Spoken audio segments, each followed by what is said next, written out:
Fallout is a franchise loved by many people for a diverse set of reasons. Perhaps you grew up with the turn-based games of the 90s and fell in love with their stories, characters, and imagined worlds. Or you were infatuated with the radioactive Washington DC that Fallout 3 thrusted you into. Perhaps it's the building mechanics of Fallout 4 with the emotional main quest to find your son, or just maybe the social aspect of Fallout 76. No matter what your reason for loving Fallout is, even non-Fallout fans will recognize many of Fallout's iconic features, such as the retro-futuristic 1950s art style, the blue and yellow vault suit, the awesome power armor, or maybe it's a little something on your wrist. Fallout is also iconic for its handy device which lies on your wrist in the games, the RobCo Pip-Boy. There are many different iterations of the Pip-Boy spanning all of the games. Fallout 1 and 2 had the Pip-Boy lie as a hood, with key features of the future Pip-Boys being present and laying the groundwork for Bethesda's take on the device. Fallout 3 had a wrist and glove mounted device that was heavily grounded in Fallout's signature art style, complementing the gameplay of Fallout 3 in both looks and functionality perfectly. The same can be said for Fallout New Vegas, but perhaps you were looking for a bit more bling while roaming the New Vegas strip. Fallout 4 took the previous Pip-Boy and, in my opinion, worsened it, introducing a bland, plasticky, bulky model which wasn't hardly as interesting as any of the previous iterations. Finally, we get to my personal favourite, the Fallout 76 Pip-Boy, and let me tell you, Bethesda really outdid themselves with this one. This Pip-Boy is meant to be of a similar model to the first two games and takes features of the original hoods and blends them splendidly with Bethesda's signature wrist-mounted style of the Fallouts beforehand, resulting in the most visually interesting, complex, and beautiful Pip-Boy in the series. This is a model of Pip-Boy that I adore so much I actually got a physical model of it, and took the challenge upon myself to 3D model and texture this Pip-Boy. This is the story of how I 3D modeled and textured using Maya 2022 and Substance Painter the Pip-Boy 2000 from Fallout 76. Without further delay, my name's The Wanderer, let's jump in, shall we? First off, however, it wouldn't be a Wanderer video without some good old-fashioned Fallout lore. So let's talk about the origins of the Pip-Boy before my creation process. Pip-Boys and their various models were portable, wrist-mounted computers which were fitted with a multitude of interesting and helpful capabilities and powered by an efficient battery. The Pip-Boy was created by RobCo Industries and became standard issue for Vault-Tech's Vault residents, with each resident being assigned one after completing a few forms and being of a certain age. The Pip-Boy 1.0 was the first successful model to be finished, featuring an extremely bulky frame and a keyboard, which was quite impractical for the wearer. The Pip-Boy needed to be slimmed down and feature more compact features. This was the beginning of the various marks and models of the Pip-Boy.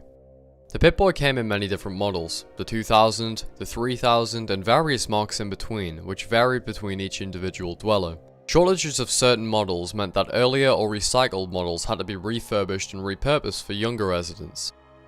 Each Pip-Boy was usually issued with a statistics page, which read the wearer's health, an inventory log, a data log, a built-in Geiger counter due to the predicted radioactivity of the outside world post-war, as well as a radio and holotape reader.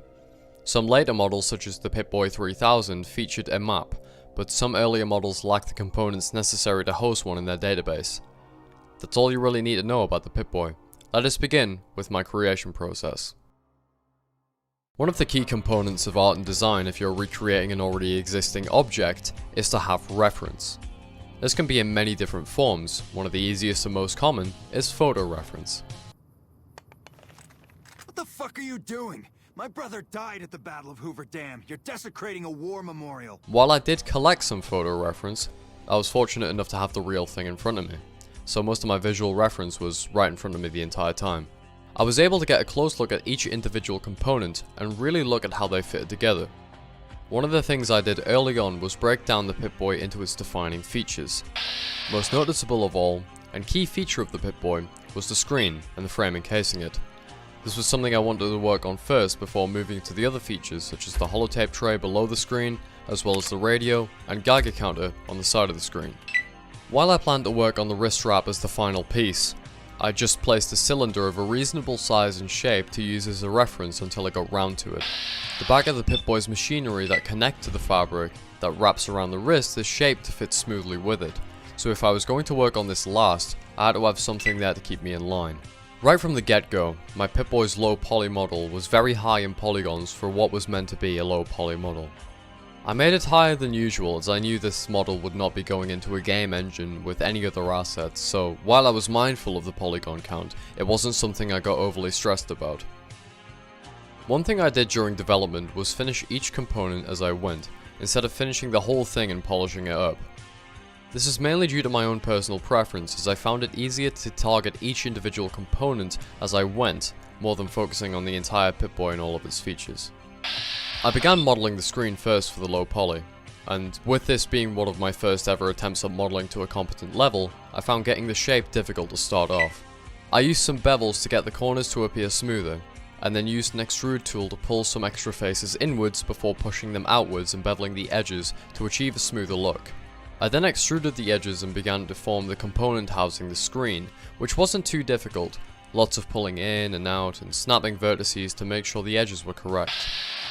I then moved to the Geiger counter and the radio, which are similar in shape but not entirely the same. While I worked on the Geiger counter, I left a duplicate of the base shape below as a placeholder for the radio to use as a reference for scale and positioning. I started with the base shape and slowly chipped away at each feature, such as the buttons and the screws before moving to the counter frame. The counter frame was difficult for me. I used a flat, circular plane, deleted half of it, extruded the edge to create a semicircle shape before extruding the faces inwards, pushing them upwards, pulling them in again, and pushing them down to create the shape of the frame. There was also these wires, which due to their natural floppy shape was difficult to 3D model. The radio was straightforward, requiring only a few bonus features such as the switches and radio panel, which unlike the Geiger counter was a little bit of a challenge. The holotape reader was simple, just a rectangular-like shape which was clamped by a C shape. The most tedious part of this section of the model was the calendar-like interface, which in-game pokes out in little cylinders. The power brick at the back of the screen was another fairly straightforward piece to model, though the inside was difficult as it had to link up with the screen via wires. I then started creating the space between the screen and the radio which holds the wires, as well as the metal frame encasing the holotape reader and the swirly wire attached to it, which was surprisingly easy to model. Now we get to the absolutely horrific part, the grate covering the two pilot lights between the Geiger counter and the radio. I fucking hated this. There were far easier methods I could have used, true, but for quality's sake and a lack of knowledge or time, I modelled this, excruciatingly. I didn't even get it right because in the end I was so sick of it, I wanted to give up. Upon close inspection of this part of the model, it wasn't smoothed properly and some of the vertices were not properly lined up. Finally was the cloth wrist wrap, which despite its more natural shape was straightforward, only requiring a few bevels and edge loops to get it to a believable state. I also got to work on the buckle and the strap behind the wrist mount, which was alright, but my method was puzzling. I extruded small pieces of the holotape reader and the power brick I made earlier and formed them into the straps, and for the buckle I made two separate pieces. I then got to UV unwrapping my Pip-Boy, and I absolutely hate UV unwrapping. Surprisingly, this didn't take as long as I expected it to take, which should have been a slight red flag as there were a few mistakes in the final product and when stretching had occurred on certain polygons. With that, my model was pretty much completed, only requiring a few tweaks here and there as well as the high poly. I'll skip the high poly as, while an integral part of development, there wasn't much to it and I don't want to keep you here all day. When it came to texturing, this was my first rodeo, and I was not confident nor prepared in the slightest. With Substance Painter being a foreign application and interface to me, it took some time to adjust and find my footing. When I did, I baked my model and got the texturing right away. I didn't use many fancy features, just whatever texture samples suited the body of the Pip-Boy in my eyes, and the various maps and effects you can apply with them in the channel box. I started with the brown body, which while smooth on my reference, I wanted to give a bit more of a rougher appearance, a gritty, bumpy, rough, bubbled plastic surface scratched up from the centuries of wasteland warfare it had endured. For this, a particular focus was put on the height map for the texture, as I didn't want it to be too exaggerated nor too deflated. After the body was completed, I moved to the secondary colours of the body, the greys and blacks of the screen cap and calendar. This took no time at all as there wasn't much to it, though some areas I wanted to be a more gunmetal grey with a metallic shine to things, so I did this in a few separate layers. After I had finished the body, I wanted to move to the emissive buttons. In the games, there are various big red buttons all over the Pip-Boy that have an emission to it, and I wanted to replicate this to the best of my novice abilities. I feel like I could have done a better job with the buttons, as they aren't just a plain red glow like they are on my model. There's a bit more detail I could have added. Then came the screen, which I had several issues with. I used a smart material for the screen, which was identified as used for visors on helmets. Obviously, that meant that it wasn't going to give me the desired effect I wanted, and meant that during the rendering process and upload to a model hosting site, the screen would have a slight opacity to it despite not having a visible opacity meter applied. I had to dig into the smart material itself and find out what was causing the issue, which I did, and had to play around with what else I could apply to the screen to give it a semi-active effect. I wanted to make the Pip-Boy look as if it had sustained damage, with a busted screen, which still emitted green light but not to the power it would have when active, with a crack on the screen to accompany it. I then got to adding the various stickers and text pieces, most of which I found on Google Images. I used Substance Painter's built-in text application options to do the text on the Geiger counter, and while I was limited on my font choice, one of these fonts I found fitted nicely with the overall style.